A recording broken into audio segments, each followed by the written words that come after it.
네, 안녕하세요. 댄입니다. 오늘 제가 분석을 해드릴 부분은 UTXO와 비트코인 가격과의 상관관계에 대해서 설명을 해드리려고 합니다. 먼저 UTXO에 대해서 생소하신 분들이 많을 텐데요. UTXO는 여러분들이 거래소에서 비트코인을 매수를 하게 되죠. 매수를 하게 되면 거래소에 있는 이 비트코인이 여러분들의 지갑으로 이동을 하게 됩니다. 이 이동된 물량이 또 다른 곳으로 이동이 되지 않고 여기에 계속 머무르게 될 경우 우리는 이 물량이 홀딩되고 있다라고 해석을 할 수 있고요. 그러면 이 홀딩되는 물량의 총합을 UTXO라고 이렇게 부를 수 있습니다. 즉, 이 UTXO는 홀딩되는 물량이라고 보시면 되고요. 오늘 제가 이 홀딩되는 물량 중에서 중점으로 예, 말씀드릴 부분은 중장기적으로 홀딩되는 물량입니다. 네, 6개월 이상의 중장기적으로 홀딩되는 물량과 이 비트코인 가격과의 상관관계에 대해서 설명을 해드릴 거고요. 밑에 있는 이 데이터를 보면 여기 작게 보이는데 상승을 했다가 이렇게 내려오게 되죠. 그리고 저점을 찍을 경우에 비트코인 가격은 최고점을 찍었음을 알 수 있습니다. 그리고 그 뒤에 이 데이터가 축적을 하게 되죠. 네, 중장기적으로 홀딩되는 물량의 비율이 늘어나게 되고 이렇게 축적을 완료하게 되는 시점까지 비트코인 가격은 전고점을 돌파하지 못하고 계속 이렇게 조정을 받고 횡보를 하고 이런 식으로 진행이 되었습니다. 그리고 이 데이터가 고점을 찍고 이렇게 급격하게 내려오게 될 경우에는 비트코인이 중장기적으로 엄청난 상승이 나온 것을 알 수 있고요. 그리고 이 데이터가 이렇게 네, 쉽게 말씀드리면 최저점을 찍었을 경우에는 비트코인도 최고점을 찍게 됨을 알 수 있습니다. 네. 그 뒤에 이 물량이 다시 중장기적 물량이 축적되기 시작하고요. 고점을 찍을 때까지 비트코인은 다시 조정을 받고 있음을 알 수 있습니다. 네. 그 다음에 이 물량이 다시 고점에서 크게 꺾여서 내려가기 시작했죠. 그때 비트코인 가격은 엄청난 상승이 나왔고요. 그 다음에 이 데이터가 저점을 찍었을 때 비트코인은 최고점을 찍음을 알 수 있습니다. 그 뒤도 같습니다. 그 뒤에는 어떻게 됐을까요? 비트코인 가격은 계속 하락을 했죠. 언제까지 했냐면 이 데이터가 고점을 찍을 때까지. 네, 이때까지 축적이 완료가 될 때까지 하락을 했고요.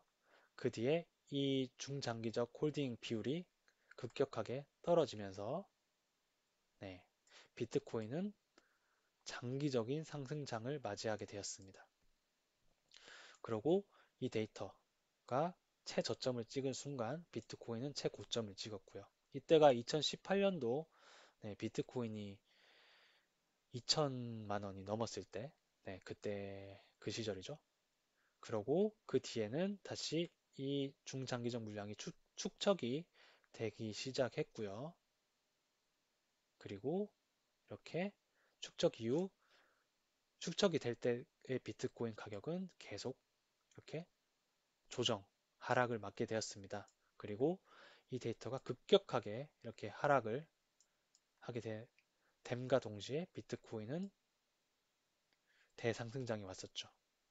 이때가 2020년도 말, 2021년도 초인데 이때 코인 시장은 아무거나 사도 오르는 시장이었습니다. 이름을 예쁜 거를 사든지 어떤 코인을 사도 오르고 특히 막 도지코인도 엄청나게 올랐었죠.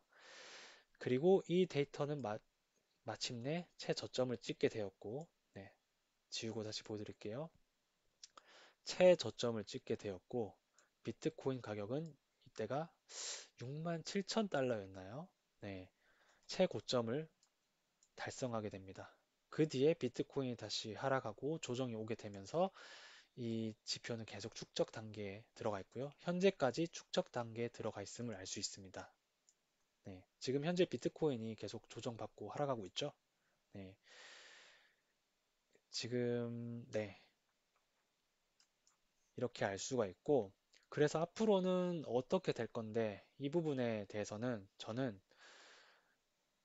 이 지표가 이제 꺾이고 비트코인이 그대로 상승한다에 대해서는 의문이 있습니다. 네, 그러기엔 힘들어 보이고요. 그 근거는 첫 번째로 과거와 고점을 비교를 해 보았을 때 고점 부분이 너무나 낮습니다.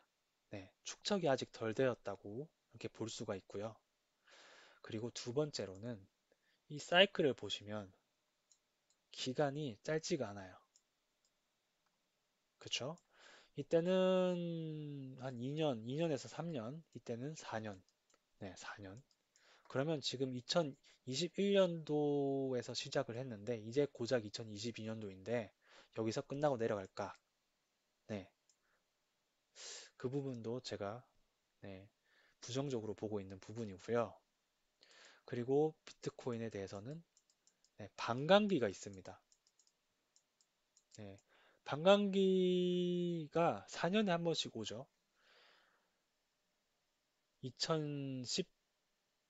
2012년도에 왔었고, 그리고 2016년도에 반감기가 왔고, 2020년도에 반감기가 왔었습니다. 반감기의 특징은 그 다음 연도에 비트코인이 크게 상승한다. 네, 이런 경우가 2012년도부터 항상 그랬었고요. 네, 이 데이터를 보면 2012년도에 반감기가 왔는데 2013년도에 비트코인이 엄청나게 올랐음을 알 수 있습니다. 그때 이 데이터는 엄청난 하락이 있었죠. 여기도 같습니다. 2016년도에 반감기가 왔고요. 2017년도에 엄청난 상승장이 2018년도까지 왔음을 알 수 있습니다. 그때 이 중장기 홀딩 비율은 엄청나게 내려갔죠. 2020년도도 같습니다. 2020년도에 반감기가 왔고 21년도에 비트코인 상승 그리고 이 데이터는 엄청난 하락 이렇게 있었음을 알 수 있습니다. 그러면 이 과거를 이제 대입을 해보면 지금은 2022년도잖아요. 다음 반감기는 결국에는 2024년이 됩니다. 2024년 그럼 2025년이 되어야 이 데이터가 2024년까지 상승을 하고 급격하게 하락하면서 이 비트코인이 이렇게 엄청난 상승, 이때처럼, 네, 이때처럼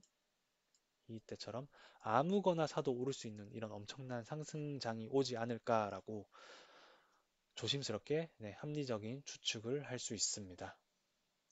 그렇기 때문에 지금 이 부분에 대해서 우리는 이미 저점이다라고 판단하기에는 너무나 조심스럽고요. 네, 분명 추가 하락을 할 수 있는 가능성도 많이 남아 있고, 그리고 길게 횡보하거나 조정을 받을 수 있는 가능성도 충분히 높다라는 게 저의 개인적인 의견입니다. 그래서 현금 비중을 높게 가지고 우리가 나중에 왔을 때 엄청난 대상승장, 이런 상승장이 올 때까지 네, 현금만 들고 있다면 분명 이때는 아무거나 사도 오를 수 있는 장에서 여러분들은 만족스러운 수익을 얻을 수 있다라고 이렇게 의견을 드리고 싶습니다. 네, 우선 저의 영상은 여기까지고요. 네, 이상 댄이었습니다. 감사합니다.